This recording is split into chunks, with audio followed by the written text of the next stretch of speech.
Olá, muito boa tarde. Está começando mais um Tarobá Rural. E hoje você vai saber como funciona a biofábrica de flores do orquidário da UEL. Vamos falar dos incêndios que ainda assustam o Brasil. E você vai saber que já existe algodão produzido em laboratório. Então se acomode por aí, porque o Tarobá Rural está no ar.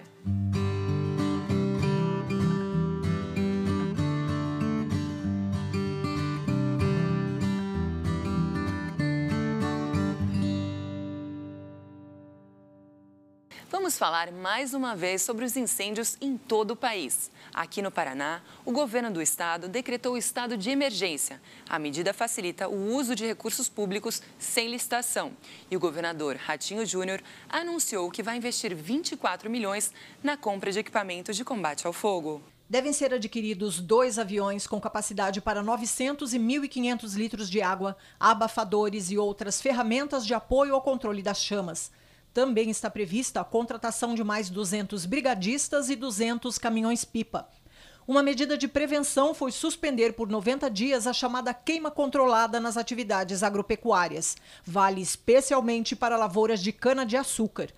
Para os municípios em situação crítica pela estiagem, o Estado liberou 5 milhões de reais do Fundo para Calamidades Públicas, o FECAP.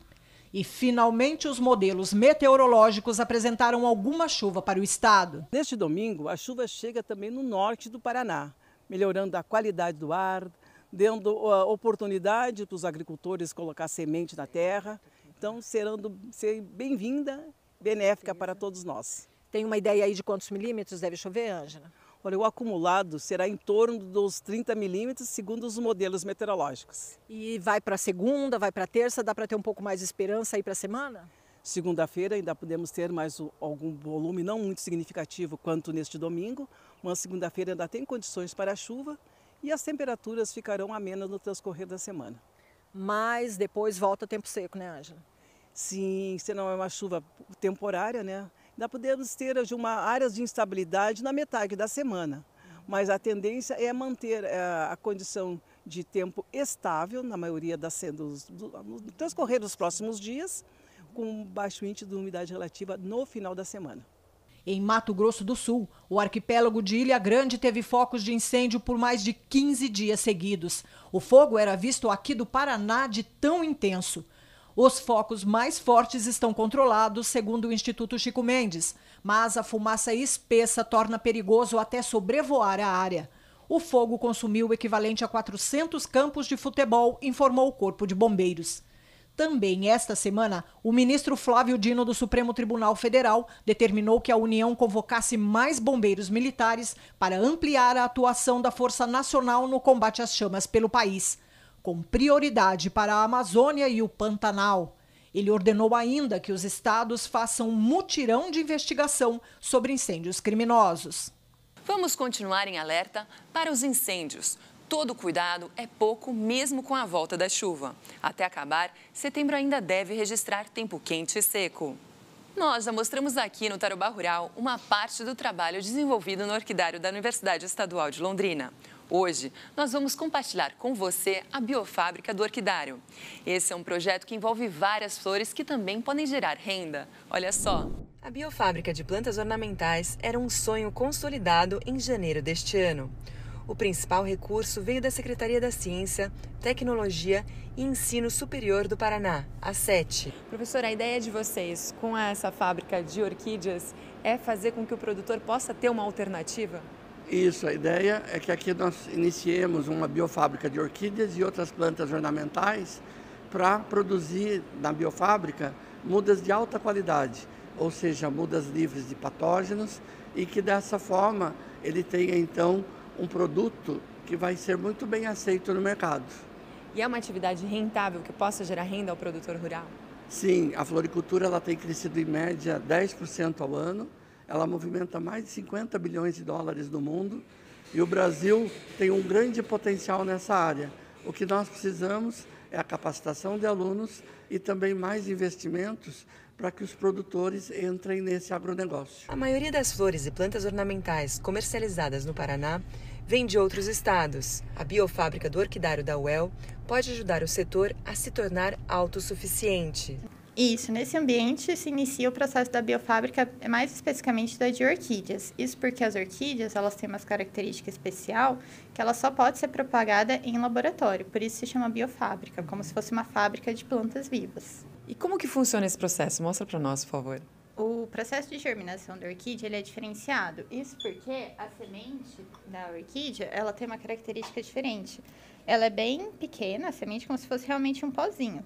Então, dentro dessa placa, existem aproximadamente 1 milhão de sementes. E diferente do que a gente conhece como sementes de outras espécies, a semente da orquídea ela não possui tecidos de reserva. Então, ela só vai germinar em meio de cultura, que seria uma solução gelatinosa. Que aí você tem que colocar daqui para cá, é isso? Isso. A gente transfere daqui para o meio de cultura em câmara de fluxo laminar, que seria um ambiente totalmente estéril. E nessa solução gelatinosa, que seria o meio de cultura semissólido, existem os macro e os micronutrientes para o desenvolvimento e a germinação da orquídea. Depois desse passo, para onde que ela vai? Depois, esse processo in vitro, ele demora aproximadamente 1 ano a 2 anos. Fica aqui 1 ano a 2 anos, tudo isso. Isso, só que a gente vai transferindo entre os frascos, pois como elas são muito pequenas, a gente não contabiliza quantas sementes a gente coloca por vidro. Então, após elas se desenvolverem em estrutura de raiz e parte aérea, a gente transfere para outros vidros que se chama o processo de repicagem. E daí a gente coloca de 10 a 20 plântulas por vidro até elas atingirem, tamanho apropriado para a climatização. E agora a gente chegou na fase da climatização. Conta para nós, o que ele está fazendo aqui? Nessa etapa da climatização é quando as mudas elas já atingiram o tamanho suficiente para serem retiradas dos frascos. Ou seja, aqui já não tem mais o perigo de contaminação. A gente abre os frascos, que é como ele está fazendo, separa as plantinhas de forma individualizada, as orquídeas, e envolve elas com esse substrato, que é o musgo. Por que o musgo? Porque ele retém maior umidade nessa fase inicial da orquídea, que é um momento mais delicado, e como a orquídea ela está bem delicada e ela normalmente ela não gosta de terra, a maioria das espécies não são epífitas, se utiliza esse substrato. E a etapa envolve a colocação em bandejas de célula, ou seja, ele envolve bem a orquídea para ela ficar bem apertadinha, para não ter o desconforto dela no novo ambiente, porque ela já está sofrendo um estresse do novo ambiente. Gente, olha que impressionante, isso daqui é uma orquídea. E é um pedaço, na verdade, da raiz, não é? Isso, essa é a raiz, que ela é envolta por um velame, que absorve mais água e justamente por isso a orquídea não precisa de irrigação todos os dias. A partir dessa fase, as mudas são doadas aos produtores de flores. Eles vão seguir com a orientação técnica do Departamento de Agronomia da UEL. O projeto que nós aprovamos na SET tem permitido várias bolsas e com isso nós teremos também a capacitação de engenheiros agrônomos e de alunos do curso de agronomia UEL na área da floricultura. Com isso fomenta as flores no Paraná. Essa é a nossa ideia, que a floricultura ocupe seu espaço no Paraná e nós possamos gerar emprego e renda aqui no Paraná, já que aqui nós temos muitos eventos, festas, e a comercialização de flores, ela tem crescido em média 8 a 10% por ano, mostrando então que vale a pena investir nesse setor do agronegócio. A Biofábrica também fechou uma parceria financeira de equipamentos com o Rotary do Paraná. E o professor Ricardo deixa um recado para quem quer conhecer o orquidário. E aproveito para convidar todos para virem conhecer o Orquidário UEL. Toda quinta e sexta-feira, o orquidário está aberto para a comunidade interna e externa, das 8h30 às 15 horas. Todos serão muito bem-vindos. Vamos para um rápido intervalo, mas ainda hoje no programa você confere. Empresário brasileiro quer produzir algodão em laboratório. Não saia daí que na volta tem mais informações aqui no Tarobá Rural.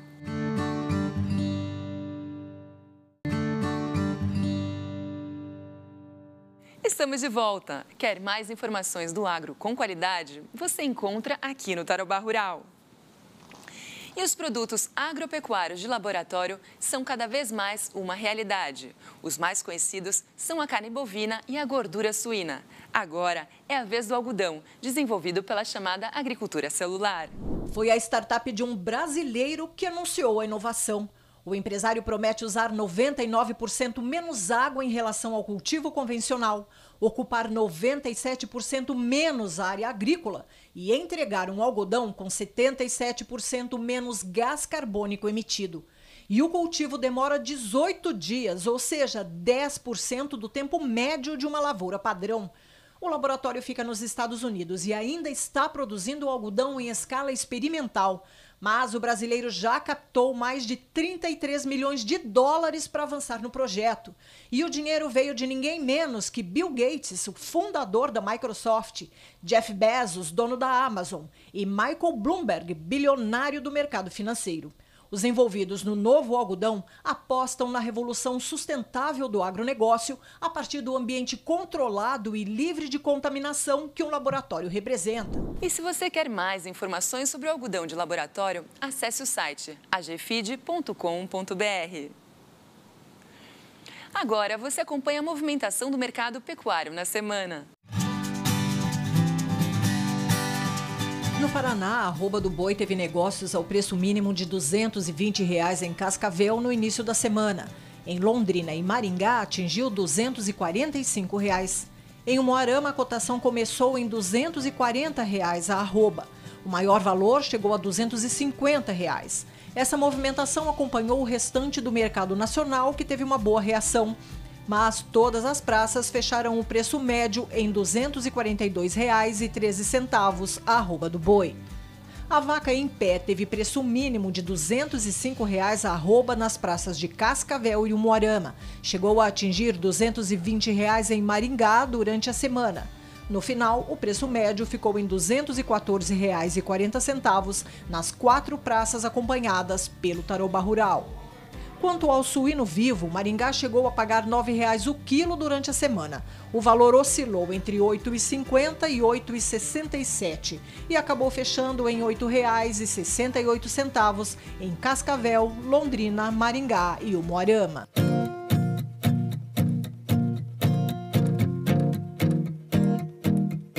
Olá, Luli! Oi, pessoal do Tarouba Rural! Hoje vou falar sobre um assunto muito importante aos produtores rurais, que é o direito do trabalho no agronegócio. Muitas são as dúvidas dos produtores rurais e empresários do ramo agrário sobre como funciona a relação de trabalho de seus funcionários, se ela é regida pela CLT ou por alguma legislação própria. Mas, embora a consolidação das leis do trabalho, a CLT, seja a principal legislação trabalhista no Brasil, ela se aplica principalmente aos trabalhadores urbanos. Para os trabalhadores rurais, a Lei nº 5.889 de 1973 é a principal referência legal. Embora também possam existir outras legislações específicas relacionadas a determinados aspectos do trabalho rural, como, por exemplo, as normas regulamentadoras número 21, a qual trata dos trabalhos a céu aberto, e a número 31, que trata sobre a segurança e saúde no trabalho na agricultura, pecuária, dentre outros. Além disso, há previsões relacionadas ao direito do trabalho na Constituição Federal.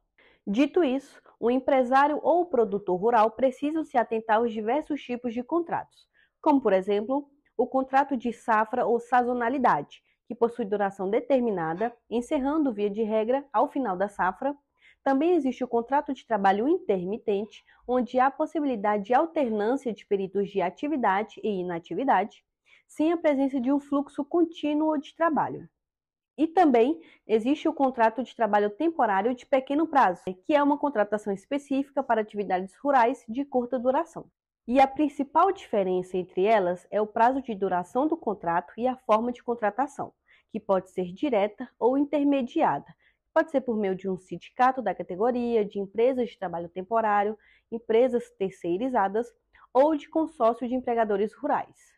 Importante saber também que para os trabalhadores rurais é garantido basicamente os mesmos direitos de um trabalhador urbano, como o salário mínimo, devendo ser observado o piso salarial da categoria do empregado, uma jornada de trabalho de 44 horas semanais e 220 horas mensais, pagamento de horas extras, adicional de insalubridade ou periculosidade, 13º, aposentadoria por idade ou por invalidez, auxílio-doença, auxílio-acidente, pensão por morte, dentre outros. Todavia, alguns desses direitos podem mudar de acordo com o tipo de contrato de trabalho. Concluímos, então, que o agronegócio vai além da aplicação da Constituição Federal e da CLT, tendo suas próprias regulamentações, como o Estatuto do Trabalhador Rural, que é a Lei 5.889 de 1973, e as suas normas regulamentadoras, sendo de extrema importância sempre consultar um advogado de sua confiança para estruturar um modelo contratual que mais se adeque à sua realidade, evitando prejuízos financeiros e legais. Vamos para um breve intervalo, não saia daí, mas antes eu te conto que você vai ver como as commodities agrícolas evoluíram na semana. E tem homenagem para profissionais muito importantes para o nosso agro. A gente volta já já.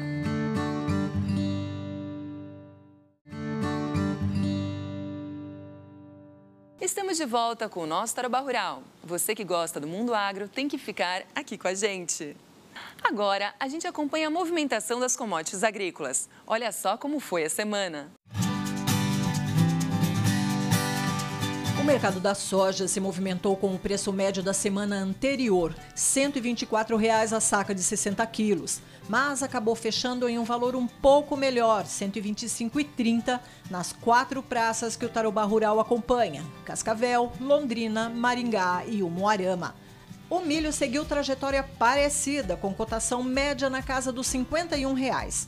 Pelo menos avançou R$ 1,00 em relação à semana anterior e fechou em R$ 51,60, média desta semana, também nas praças que o programa monitora.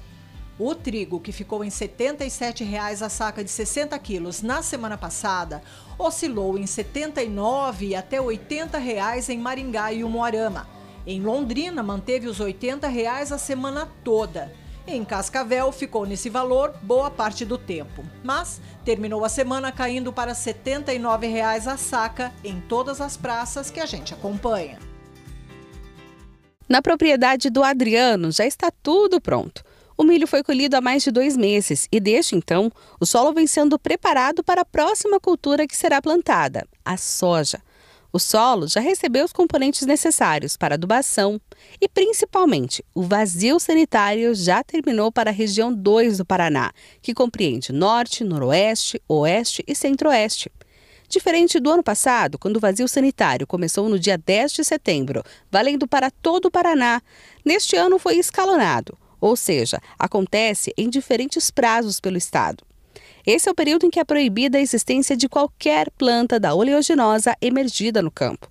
O objetivo, reduzir a disseminação de pragas e também de doenças. O vazio sanitário é um período que a gente não pode plantar soja, não pode cultivar soja para quebrar o ciclo da ferrugem asiática e outras doenças também, né? Então, com esse período onde ninguém planta, então não há esporulação da ferrugem, não há multiplicação numa época que não é necessário. Então, isso faz com que quando comece o período reprodutivo, que a ferrugem é mais problema, a fonte de inóculo seja bem pequena ainda, né? Mas tem um detalhe que é crucial para os trabalhos a partir de agora: a chuva. Sem ela, o plantio não acontece. Mas até agora... Está tudo parado, estamos na expectativa, está tudo pronto, semente tratada, o adubo já está na terra, né? As áreas estão com manejo completo, como dá para ver com essa aqui, né? E estamos aguardando a chuva, que é para chegar no sábado, né? Para segunda-feira começar o plantio. Sem chuva, o plantio da soja não aconteceu nem mesmo onde já estava liberado há mais tempo. Segundo o levantamento do DERAL, há relatos somente de plantios isolados, sendo que em anos anteriores, pelo menos 1% da área já teria plantas de soja emergindo. Para a safra 2024-2025, a expectativa é de 5.800.000 hectares plantados, para a colheita de mais de 22 milhões de toneladas.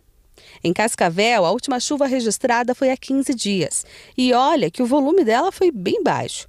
Uma chuva considerável não acontece há tempos e a falta dela já é sentida no campo. Nessa propriedade, que fica em Sede Alvorada, no interior de Cascavel, uma mudança muito importante precisou ser feita. Aqui, a semente foi trocada. Tudo de olho na expectativa de falta de chuva para os próximos meses. A gente já alterou as variedades, né? Eu tive que descartar a minha semente para comprar outras sementes mais adequadas para essa situação. Então a gente já se precaveu, já está preparado para que, se der uma estiagem em janeiro ou dezembro, a gente não ter tanta perda. Enquanto isso, o que resta é apostar em culturas alternativas. No caso do Adriano, ele escolheu trabalhar com aveia, nabo e painço. Esse último é usado principalmente na ração para aves.